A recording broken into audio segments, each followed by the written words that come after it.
I had just gotten back from the gym, sweaty, exhausted, and starving. All I could think about was grabbing a shower, throwing on some clean clothes, and collapsing onto the couch with a plate of instant noodles. Living with a roommate meant I usually kept my bedroom door closed while changing, but that day, I forgot. The moment I pulled my t-shirt over my head, feeling the cool air against my skin, the door swung open without so much as a knock. And there he was, Ryan, my roommate. He stood there, halfway through saying something, his eyes immediately flicking down and then back up to meet mine. And then, he smiled. Not the polite, oops, my bad, kind of smile. No. This was slower, softer, almost amused. Like he wasn't embarrassed at all. I froze, shirt in hand, every muscle tensing. Dude, ever heard of knocking? I managed, trying to sound annoyed instead of flustered. Yeah, sorry, he said, still smiling. Just wasn't expecting to walk in on a free show. I rolled my eyes, but my face burned. It's not a show. Get out. Fine, fine. He lingered a second longer than necessary before stepping out and pulling the door shut behind him. I stood there for a moment, heart pounding in a way I didn't want to acknowledge. Ryan had always been friendly, charming even, the kind of guy who could get away with teasing because he never made it feel mean. But there had always been this undercurrent. Little glances, small comments. I'd always brushed them off. Until now. That night, over dinner, he acted completely normal. Talking about work, about some video game he just bought, asking me if I wanted to join his friends for drinks on Saturday. I kept nodding and pretending to be fine, but my brain wouldn't stop replaying that moment in my room, his expression, the warmth in his eyes. Over the next week, something shifted. It was subtle at first. He'd brush past me in the kitchen and his hand would graze my back. When we sat on the couch, his leg would be just close enough to touch mine. One night, I caught him looking at me while I was making popcorn. Not a quick glance, but a lingering stare until I looked back and he grinned, unashamed. I didn't know what to make of it. Ryan had never said anything about guys, never mentioned dating men. As far as I knew, he only dated women. But the way he was looking at me lately, it didn't feel straight.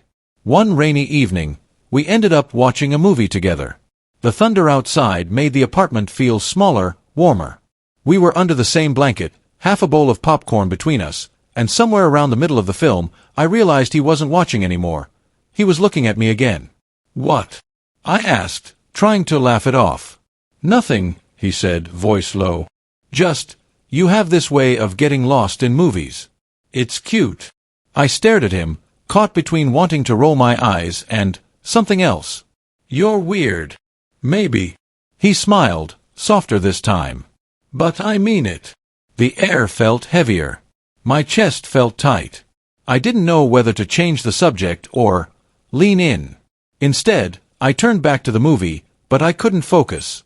Every time his arm shifted, I felt it against mine. Every time he laughed at something on screen, the sound stayed with me longer than it should have. Later that night, after he'd gone to bed, I lay awake staring at the ceiling.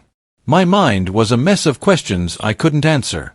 Did he mean anything by it? Was I imagining it? Did I want him to mean something by it? 2 nights later, it happened again. I was getting dressed after my shower, towel still around my waist, when the door creaked open. Seriously? I said, but this time there was no bite in my voice. Habit, he said, leaning on the doorframe. His eyes flicked over me in a way that made my pulse skip. You know, if you keep forgetting to lock your door, people might get the wrong idea. And what idea is that? I asked. That maybe you don't mind being seen. I swallowed, heat crawling up my neck. You're full of yourself. He chuckled, but didn't move. Maybe. Or maybe I just notice things. I should have told him to leave. Instead, I found myself stepping closer. Like what? His eyes locked on mine. Like the way you blush when I look at you too long. My breath caught. For a moment, it felt like the entire apartment had gone silent, the air charged between us. Then he smiled again, that same slow, knowing smile from the first day, and stepped back. Dinner's almost ready. And just like that, he was gone. For the next few days, everything felt heightened. A look across the kitchen. A brush of fingers when passing something. Conversations that felt normal on the surface but carried an unspoken layer beneath. It all came to a head one Friday night. We'd been drinking, just a little, and playing cards at the kitchen table. Music played softly in the background, rain tapping against the window. I don't even remember how it happened. One second we were laughing over something stupid, the next his hand was on mine, warm and steady. "You ever think," he said slowly, "that maybe things aren't always what they seem?" I didn't move. "What do you mean?" "I mean," he leaned in slightly, his voice almost a whisper, "maybe people surprise you." Before I could respond, he kissed me.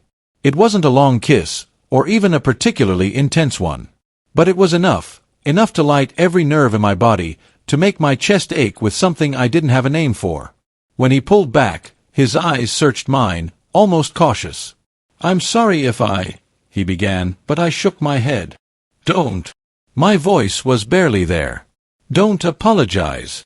Something in his expression shifted then, relief, maybe, or something deeper. We didn't say much after that. We finished our drinks in silence, the kind that didn't feel awkward. Over the next few weeks, things changed. Not in obvious ways. We didn't start holding hands in public or introducing each other as anything more than roommate.